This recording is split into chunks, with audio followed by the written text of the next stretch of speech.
Hello नमस्कार दोस्तों। Siddharth dimension में आप लोगों का स्वागत है। और यहाँ पर हम लोग रेलवे से जुड़े जो एग्जामिनेशन होते हैं, एएलपी, एएसएम और अभी एनटीपीसी का एग्जाम आया है, इसको लेकर चर्चा करते हैं। आप अगर हमारे चैनल पर विजिट करेंगे तो आपको रेलवे के एएलपी के साइको सेगमेंट से जुड़े हुए कई अच्छे वीडियोस देखने को मिलेंगे।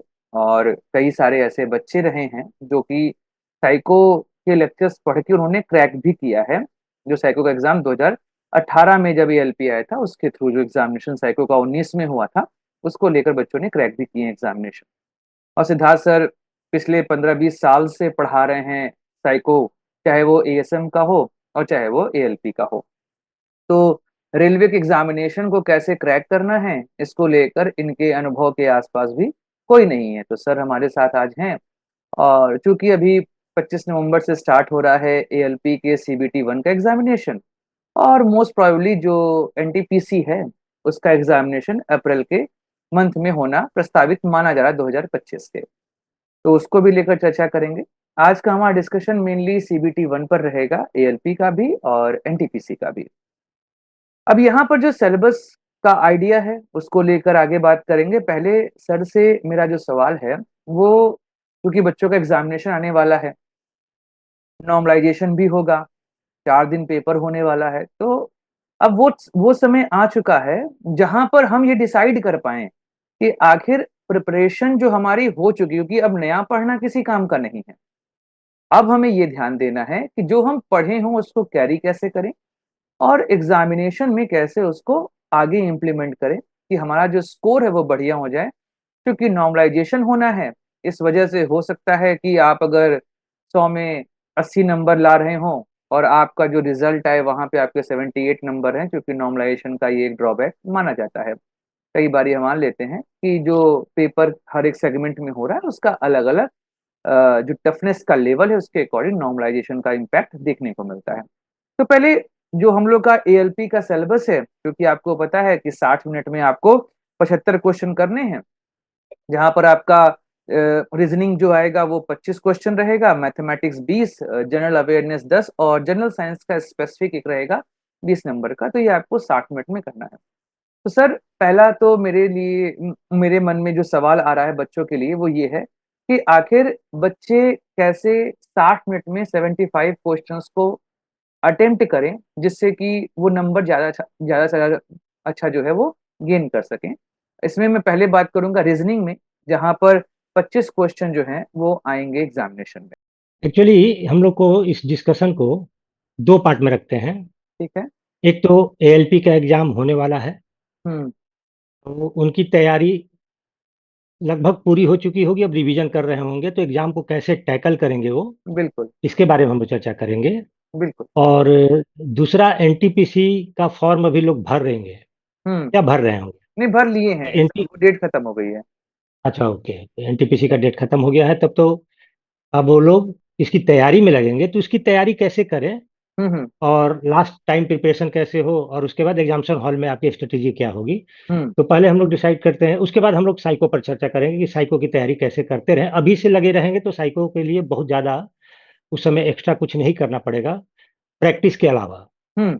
और साइको में कुछ ऐसी बातें हैं जैसे कंसंट्रेशन, ऑब्जर्वेशन के बारे में, जो अगर अभी से अगर इम्प्रूव करना शुरू कर देते हैं तो उनको रिटेन में भी उसका एडवांटेज मिलेगा। बिल्कुल। ऐसा है, हाँ, क्योंकि कंसंट्रेशन अगर बेहतर होगा, साइको के लिए कंसंट्रेशन बढ़ाना चाह रहे हैं, तो आपका रिटेन एग्जाम जो सीबीटी 1 होगा, सीबीटी 2 होगा, वहां भी आपका कंसंट्रेशन बढ़ा हुआ रहेगा, तो आप बेहतर करेंगे दूसरों से। बिल्कुल। हाँ, 60 मिनट में 75 क्वेश्चन। हाँ, 60 मिनट में 65 25 क्वेश्चन। 25 क्वेश्चन है, मतलब पर क्वेश्चन 1 मिनट से कम समय लग रहा है। बिल्कुल। तो इसका मतलब क्या हुआ कि यहाँ पर स्पीड और एक्यूरेसी दोनों की जांच हो रही है, कितनी शुद्धता के साथ, कितनी शीघ्रता से आप हल करते हैं प्रश्न को। बिल्कुल। तो ऐसे जब प्रश्न पूछे जाते हैं, तो ऐसे क्वेश्चन पेपर में कॉन्सेप्चुअल क्वेश्चन कम होते हैं। हम्म। देखिएगा, जहां भी एग्जाम होता है जहां कंसेप्ट की जांच की जाती है, वहां पर नंबर ऑफ क्वेश्चंस कम होते हैं और समय ज्यादा दिया जाता है। बिल्कुल। अब एग्जाम्पल के लिए, लोको पायलट के एप्टीट्यूड टेस्ट में हम्म। जो दूसरा टेस्ट होता है जिसको बोलते हैं वॉच टेबल टेस्ट या टेबल टेस्ट, जिसका नाम है फॉलोइंग डायरेक्शन टेस्ट, निर्देश समझने की योग्यता, हम्म। वहां पर डिसीजन मेकिंग और थोड़ा सा कंसेप्ट का जांच होता है। इसीलिए पर क्वेश्चन वहां पर आपको 30 सेकेंड का समय मिलता है, सबसे ज्यादा वक्त मिलता है। हम्म। और फाइंड सिक्स हो, फाइंड नाइन हो, वहां पर क्वेश्चन 3 से 4 सेकंड समय मिलेगा आपको, क्योंकि वहां पर स्पीड और एक्यूरेसी देखी जाएगी कि कितनी जल्दी कितनी शुद्धता के साथ आप हल करते हैं क्वेश्चन को। बिल्कुल। तो सेम वही चीज होता है आपका CBT 1 CBT 2 में भी। अगर 60 मिनट में 75 क्वेश्चन से ज्यादा सॉल्व करना है तो इसका मतलब आपका स्पीड बेहतर होना चाहिए बिल्कुल। और क्वेश्चन का सिलेक्शन बढ़िया होना चाहिए। क्वेश्चन का सिलेक्शन का कहने का मतलब क्या हुआ कि क्वेश्चन अटेम्प्ट करने के बाद आपको ये नहीं पता चलना चाहिए कि ये क्वेश्चन डिफिकल्ट है, इसको छोड़कर हम आगे बढ़े। हम्म। क्वेश्चन पढ़ने के साथ ही अगर आप समझ जाते हैं कि ये टाइम टेकिंग है, इसको अभी सॉल्व नहीं करना है, आप नेक्स्ट क्वेश्चन पर चले जाते हैं, शिफ्ट कर जाते हैं, तो इसका मतलब आपकी प्रैक्टिस बहुत अच्छी है। हम्म। एग्जाम्पल के लिए रीजनिंग में क्वेश्चन आता है, दो क्वेश्चन जो लड़कों को बहुत ज्यादा परेशान करता है। एक तो पजल का हो गया। हम्म। तो अगर पजल का क्वेश्चन आता है तो एक पजल पर, एक इंफॉर्मेशन पर एक क्वेश्चन पूछा जाता है और इंफॉर्मेशन बहुत सारे हैं, तो इसका मतलब ये टाइम टेकिंग होगा हम्म। और एक ही क्वेश्चन सॉल्व कर पाएंगे हम, तो इसको अटेम्प्ट नहीं करेंगे। जब हमारे पास लास्ट में समय बचेगा उसके बाद इसको सॉल्व करने की कोशिश करेंगे।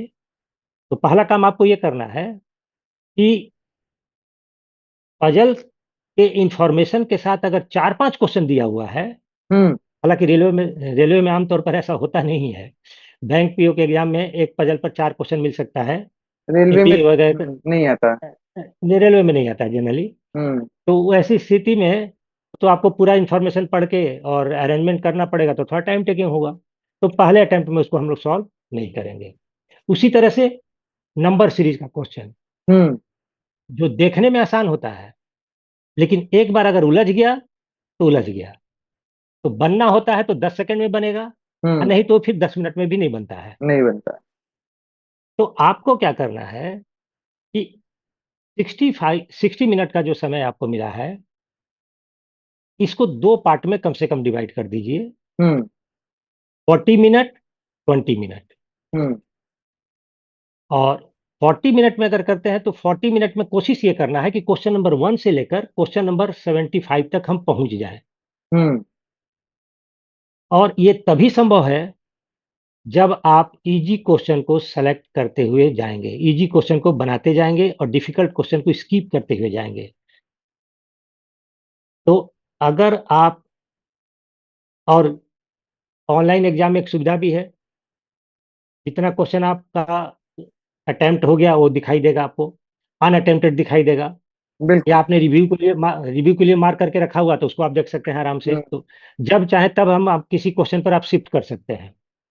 तो इसका एडवांटेज उठाते हुए आप ये काम कर सकते हैं कि क्वेश्चन पढ़ने के साथ आपको जब लगे कि ये 10 15 20 मिनट या 1 मिनट से कम समय में ये बन जाने वाला है, उसको अटेम्प्ट करते चलिए। जहां लगता है कि ये समय लगेगा उसको स्किप कीजिए या मार्क फॉर रिव्यू करके आगे निकलिए। क्योंकि आमतौर पर क्वेश्चन का जो अरेंजमेंट होता है उसमें क्या होता है कि इजी क्वेश्चन को शुरुआत में दिया जाता है हम्म। और डिफिकल्ट क्वेश्चन लास्ट में, सॉरी उल्टा हम बोल गए, डिफिकल्ट क्वेश्चन शुरू में दिया जाता है और आसान लास्ट में। और आसान क्वेश्चन लास्ट में रहेगा।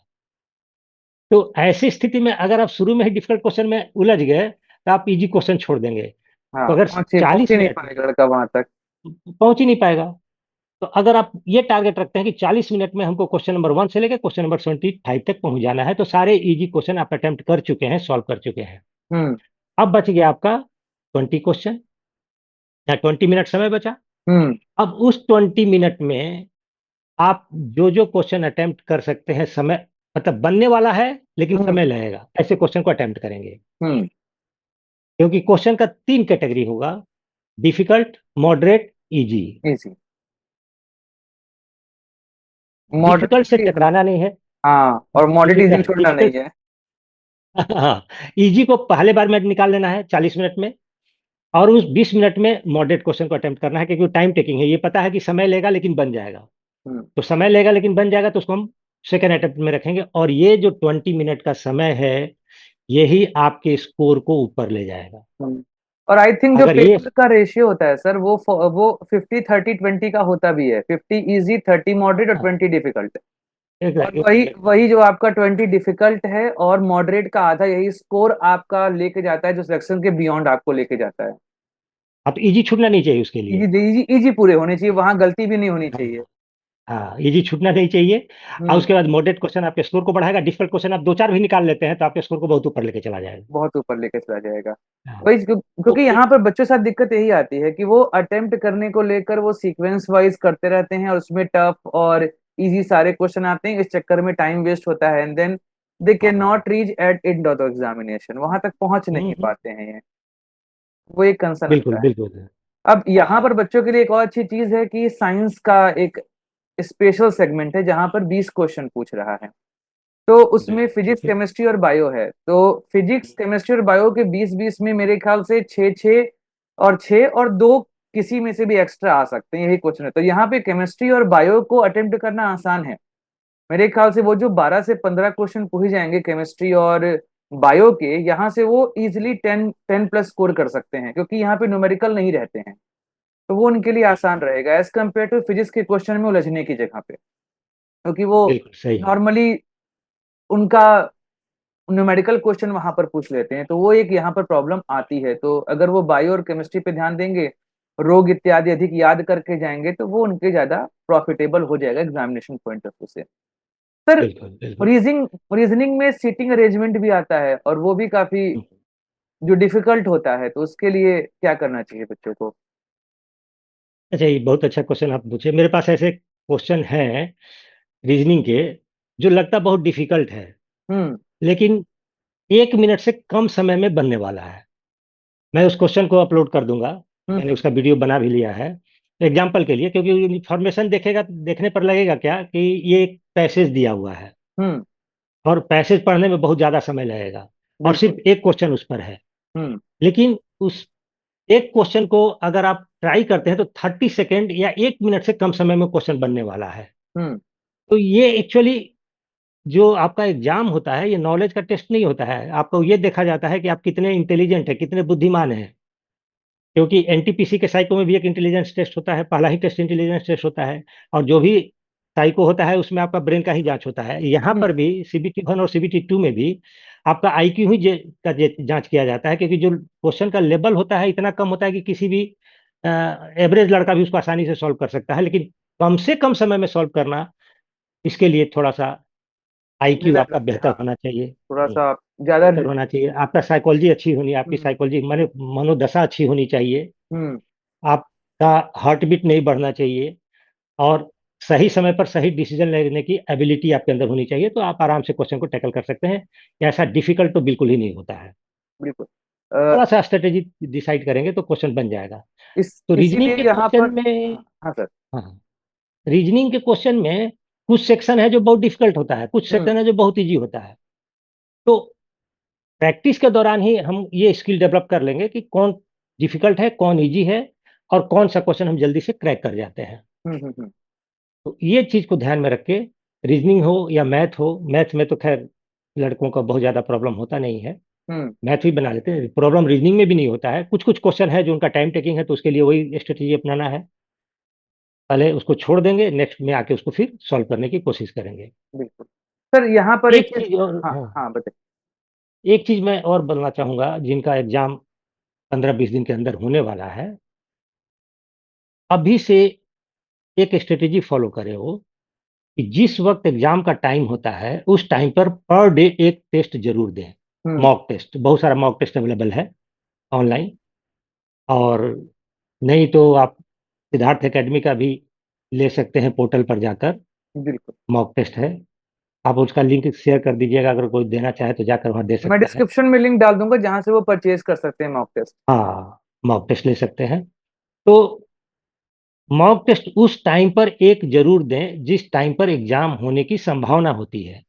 बिल्कुल। जनरली 2 सीटिंग में एग्जाम अगर होता है तो 2 सीटिंग में होता है, तो फर्स्ट सीटिंग का भी फिक्स है कि 9 बजे से 12 बजे तक होगा, या सेकंड सीटिंग का 2 बजे से 4 बजे तक, जो भी होगा इसके बीच में ही होता है। तो ये 2 टाइम पर एक मॉक टेस्ट जरूर दें। हम्म।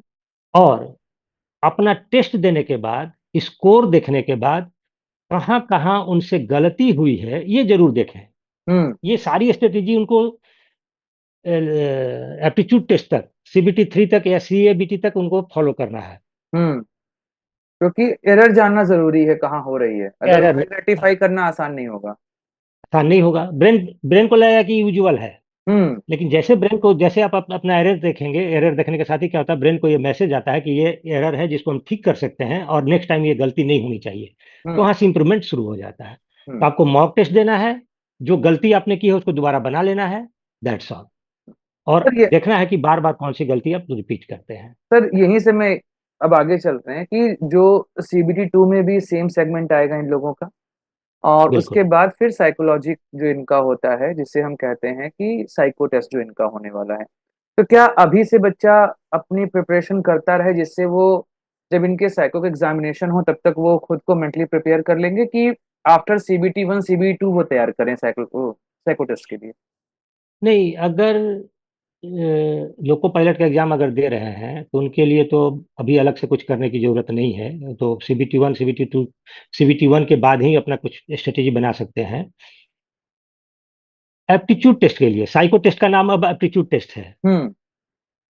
एक लेटर निकला था गवर्नमेंट ऑफ इंडिया का, रेलवे मिनिस्ट्री ऑफ रेलवे का, कि अब साइको टेस्ट को एप्टीट्यूड टेस्ट कहा जाएगा। ओके। तो हाँ, नाम वगैरह भी बदलते रहते हैं बहुत दिन तक। लोको पायलट का टेस्ट 4 कंसंट्रेशन टेस्ट के नाम से जाना जाता था, अब उसको ऑब्जर्वेशन टेस्ट के नाम से जाना जाता है। अच्छा।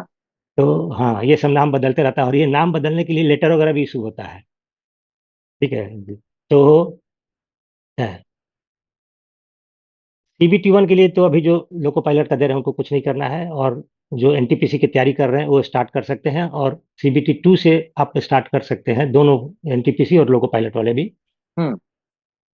कुछ हैबिट अपना डेवलप कर लीजिए हम्म। जो साइको के लिए काफी फायदेमंद होगा, ओके। और आपको CBT 1 और CBT 2 दोनों में हेल्प करेगा।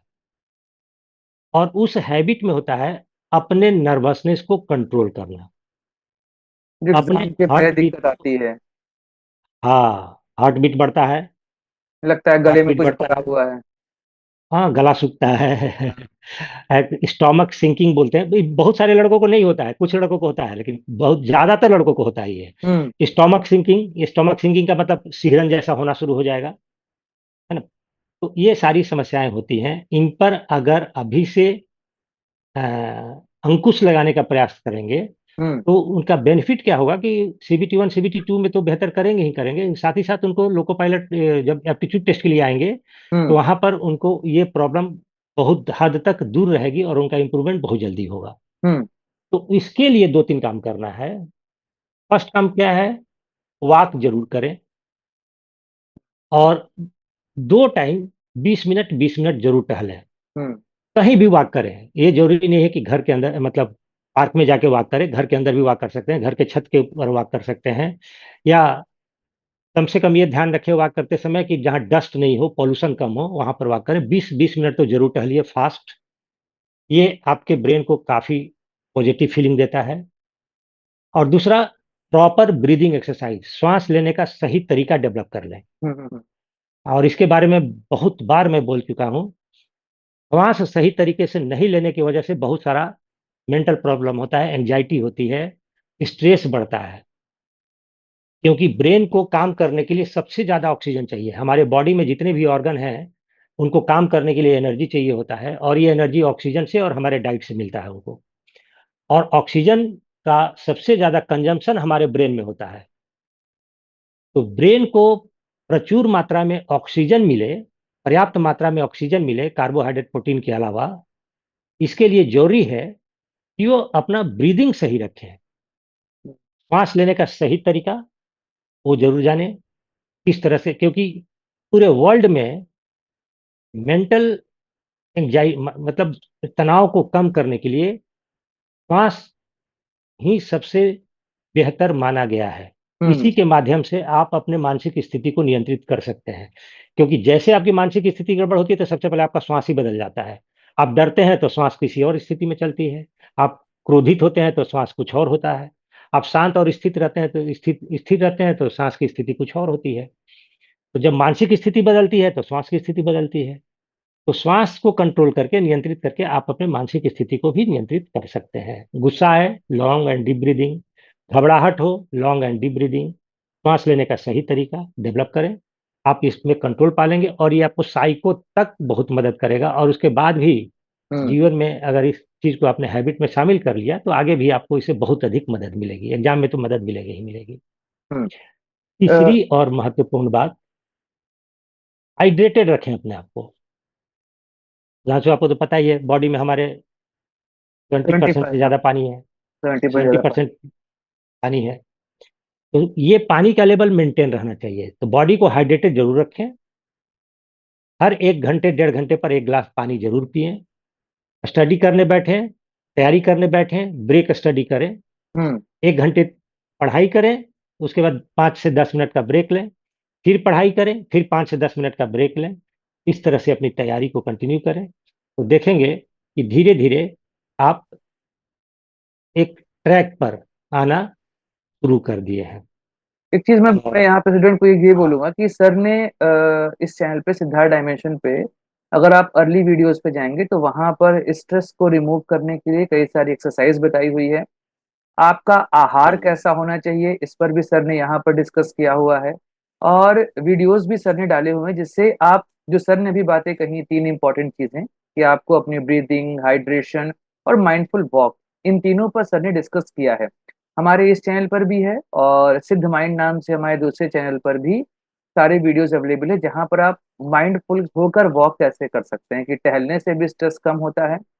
उसको लेकर सर ने कंप्लीट डिस्कशन वहां पर किया हुआ है, तो आप उस सब वीडियोस को भी फॉलो कर सकते हैं। लेकिन सिद्धार्थ डायमेंशंस पे जो फूड का और स्ट्रेस रिलीज करने का जो वीडियो है उसको जरूर देख लीजिएगा। मैं लिंक डिस्क्रिप्शन में इसका भी डाल दूंगा और प्लेलिस्ट बना के भी डाल दूंगा, जिससे कि बच्चे एक स्मूथ वे में उस चीज को देख लें और एग्जाम के पहले खुद को, अपने आप को प्रिपेयर कर सकें for the betterment of their examination. जी सर, आप कुछ बोल रहे थे। हम्म, अ, एक सिलेबस उनको क्या क्या पढ़ना है, हम्म। एनटीपीसी के लड़के जो फॉर्म भर रहे हैं, तो इसकी जानकारी अब आपको बहुत अच्छी है, बेहतर तरीके से आप जब बता सकते हैं बच्चों को। हम्म। तो क्या पढ़ना है, टोटल सिलेबस क्या है, और आपने उनको पढ़ाया भी है। जी। आपने इसके बारे में बहुत सारे वीडियो भी अपने इस पर डाला हुआ है, बेसिक की पाठशाला पर। तो वहां से जाकर टॉपिक देख भी सकते हैं, और हम लोग इस पर फिर कंटिन्यू करेंगे वीडियो। हाँ हाँ, तो इस आप पे। उनसे एक, हाँ, हाँ सर, बताइए।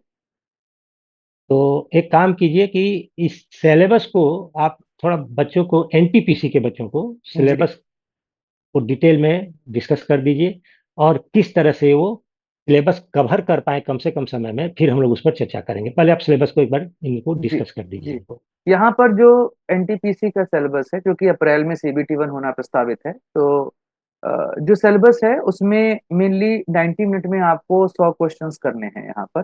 वहाँ पे 75 क्वेश्चंस थे 60 मिनट में, यहाँ पे 90 मिनट में आपको 100 क्वेश्चन करने हैं।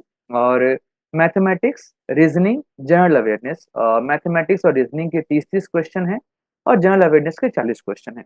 यहाँ पर साइंस का कोई अलग से सेगमेंट नहीं है। साइंस के सेगमेंट के लिए यहाँ पर जो आपको जनरल अवेयरनेस में ही ध्यान देना पड़ेगा, वहीं से 10 क्वेश्चन जो है वो पूछे जाते हैं।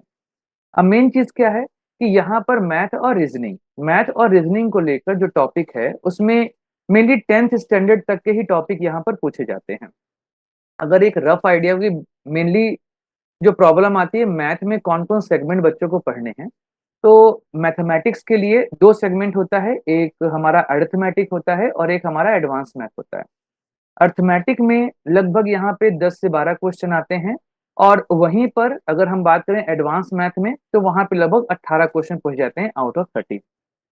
तो जो अर्थमेटिक में मेन टॉपिक है वो percentage, profit and loss, average, age, ratio, proportion, partnership, mixture alligation, simple and compound interest, time work, pipes turn and time speed distance and boat and streams है। और अगर आप देखेंगे 2 और 1 यही क्वेश्चन यहाँ पे रहते हैं।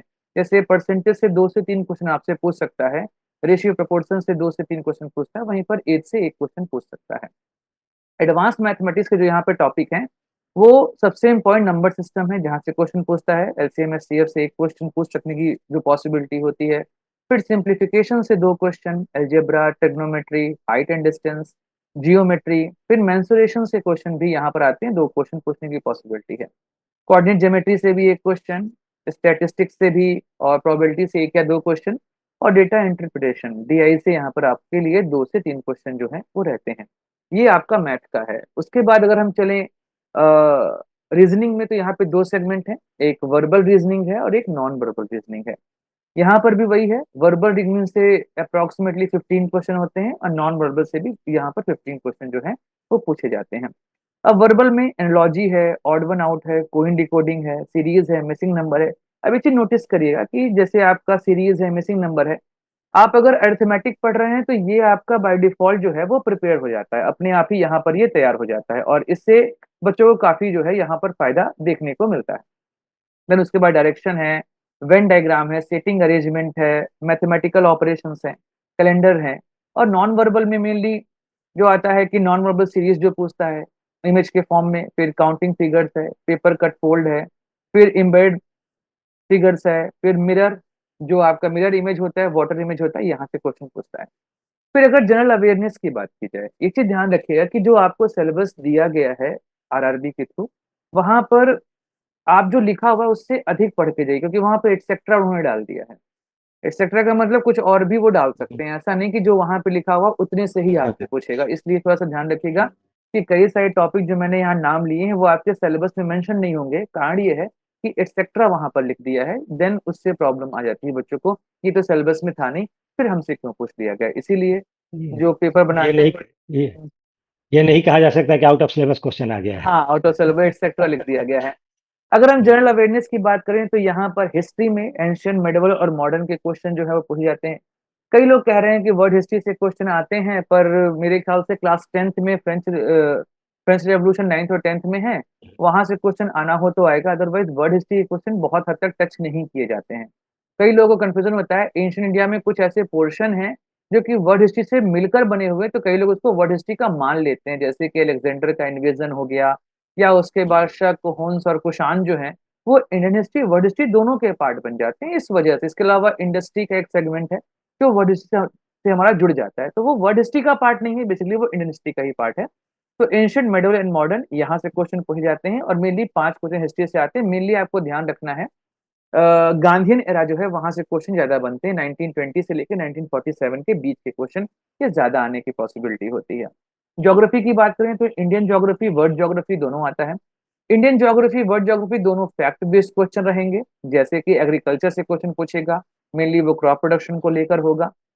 एक चीज जो मैं तैयार करने के लिए बच्चों को बोलता हूँ कि करंट अफेयर्स को ज्योग्राफी के साथ मर्ज कर दीजिए, उससे पढ़ना आसान होता है। कई बार हमें लगता है ये ज्योग्राफी का क्वेश्चन है, पर वो करंट अफेयर्स का रहता है। जैसे मान लीजिए आपसे पूछेगा कि 2023 में अगर हम कॉटन प्रोडक्शन देखें तो गुजरात नंबर 1 था, और किसी किसी किताब में आपको महाराष्ट्र नंबर 1 दिखाई देगा। 23 में गुजरात हो गया तो प्रेजेंट टाइम में गुजरात ही रहने वाला है। तो उससे अगर आप टैली करके पढ़ेंगे तो आपके लिए एरर होने की पॉसिबिलिटी कम रहेगी। वर्ड हिस्ट्री में भी आपसे ऐसे डेजर्ट पूछेगा। इसके अलावा आपके लिए कौन सी लेक कहाँ पर है उस पर क्वेश्चन है, माउंटेन्स उस पर क्वेश्चन रहेंगे, ये चीज रहती हैं। फिर वर्ल्ड वर्ल्ड ज्योग्राफी से ना। हाँ हाँ, सॉरी, वर्ल्ड ज्योग्राफी से, तो ये चीज यहाँ पर रहेगी। फिर पॉलिटिकल साइंस में मेनली हमारे लिए कॉन्स्टिट्यूशन होता है, तो कॉन्स्टिट्यूशन को ध्यान रखिए, खासकर फंडामेंटल राइट, मतलब पार्ट 3, पार्ट 4, पार्ट 4A और पार्ट 5, ये 5 अगर आपने याद कर लिया। इसके अलावा म्युनिसिपल कॉर्पोरेशन और उसके अतिरिक्त आपको जो है पंचायती राज जो है वहां से क्वेश्चन बनते हैं।